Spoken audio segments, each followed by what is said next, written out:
This is Aaron Hobson with Rhetoric Guitar, and today I'm going to talk about another type of scale called the natural minor scale, otherwise known as just the minor scale. Later when we get into modes, I'll talk about how this scale is also called the Aeolian mode.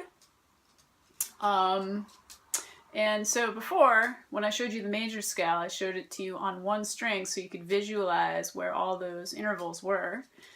Okay, and where the whole steps and half steps were. So I'm just going to refresh on the major scale. So I'm starting on this C on the first fret of the B string, and I go, there's my root, I go a whole step to my major second, a whole step to my major third, half step to my 4, whole step to my 5, whole step to my major 6, whole step to my 7, my major 7, and then to my octave. And every time you ascend, you want to descend, practicing going in both directions. So that's on one string so you can visualize. Now I'm going to make this into a minor scale.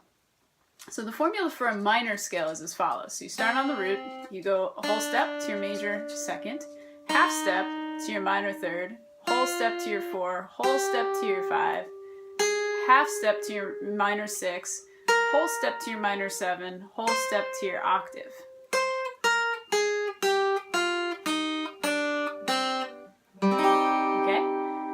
So again, that's just to help you visualize where the half steps and the whole steps are. So here is the formula. I've written this in the description.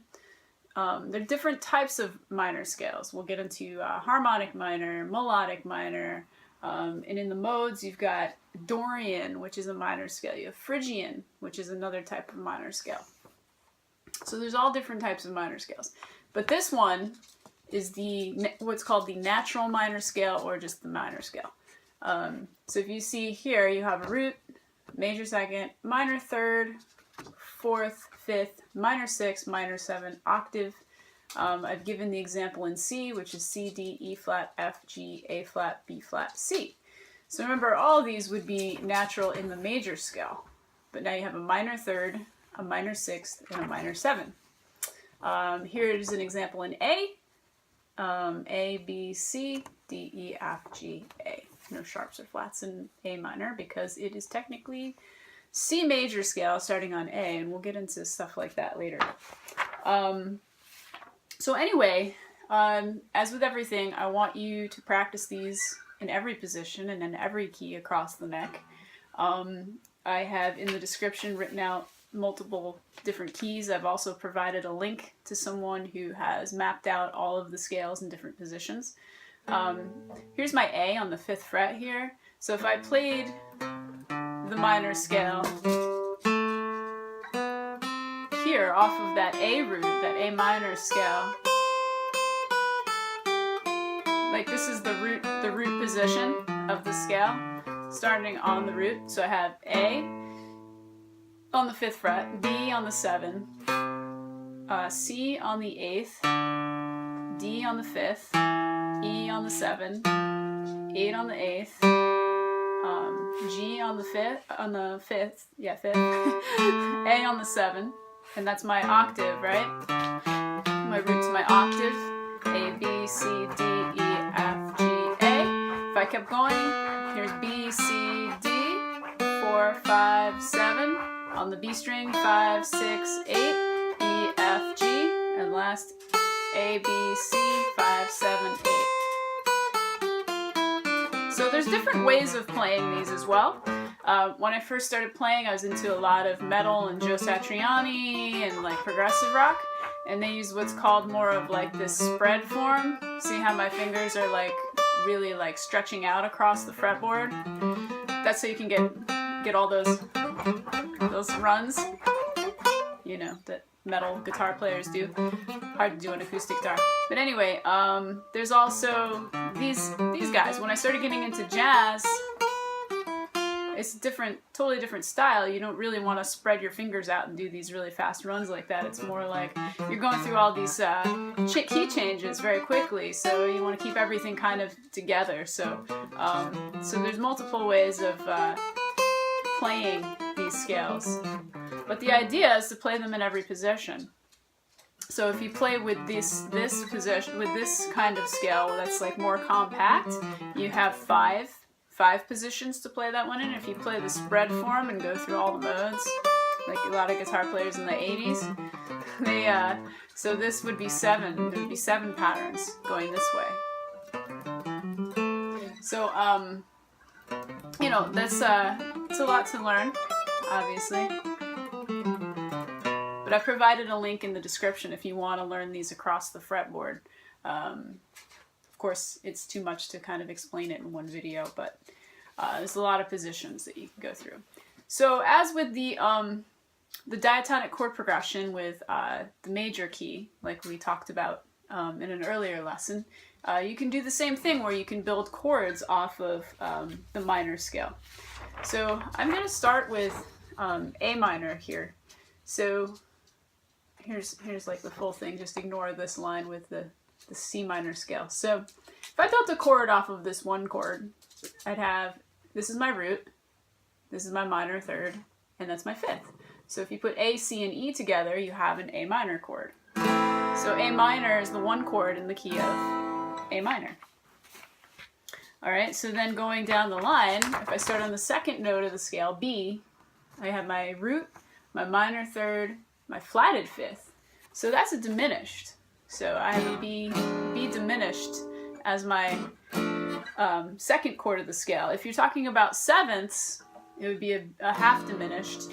But if you're talking about just triads, it would be a fully diminished. I'll get into that in a minute too. If I'm building notes off of my third note here, C, I have root, major third, fifth. That's a C major. So C major is my my 3 chord. So my 3 chord is major in the key of A minor. If I go to my D, I have D, F, A. That's a minor, right? So D minor is my 4 chord. If I start off of E and I go E, G, B, that's an E minor. That's my 5 chord, E minor. My 6 chord, where are you, 6? F, A, C. So that's a major, F major. And the last one, G, B, and D. That's a G major chord. So A minor, B diminished, C major, D minor, E minor, F major, G major. So those are all the chords if you want to write a chord progression in a minor key. If you made all these 7th chords, you just turn them into 7. So you'd have A minor 7, B minor 7, flat 5, C major 7, D minor 7, E minor 7, F major 7, G dominant 7, A minor, because that's adding the 7th tone. So if I went further and I went A, C, E, G, that's a minor 7, B, D, F, A, that's a half diminished, right? Minor 7, flat 5, C, E, G, B, that's a major 7, D, F, A, C, minor 7, E, G, B, D, minor 7, F, A, C, E, major 7, G, B, D, F. With that flatted 7, I have a dominant 7. So you can build chord progressions in these minor keys as well.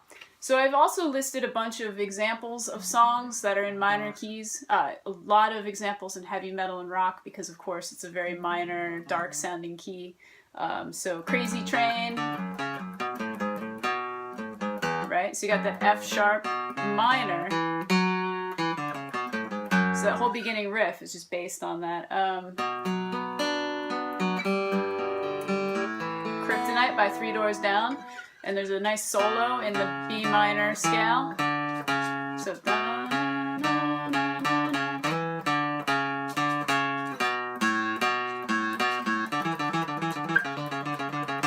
right?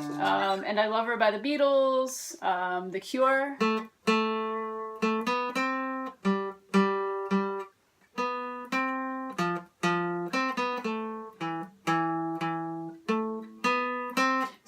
This A minor scale here. The whole bass line in that song is based in a minor key. Don't Let Me Down by the Beatles starts with that nice F sharp minor. Again, you can look all these songs up, you can listen to them. Nothing Else Matters by Metallica, that's all in E minor. For Whom the Bell Tolls, a lot of Linkin Park. And there's some modern ones.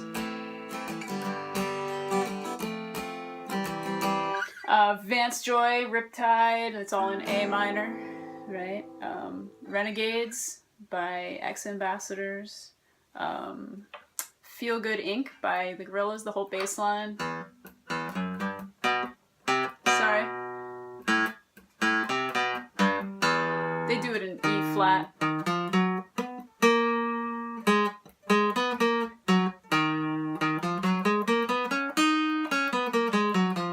Right? Electric Funeral by Black Sabbath. There's a ton of examples. So for all those songs, you can look them up, you can learn them, you can listen to them. There's plenty more examples where those came from, but again, I like to keep these kind of short and sweet. So anyway, there's a new concept for you, the minor scale, the natural minor scale, and hopefully that is helpful. See you next time.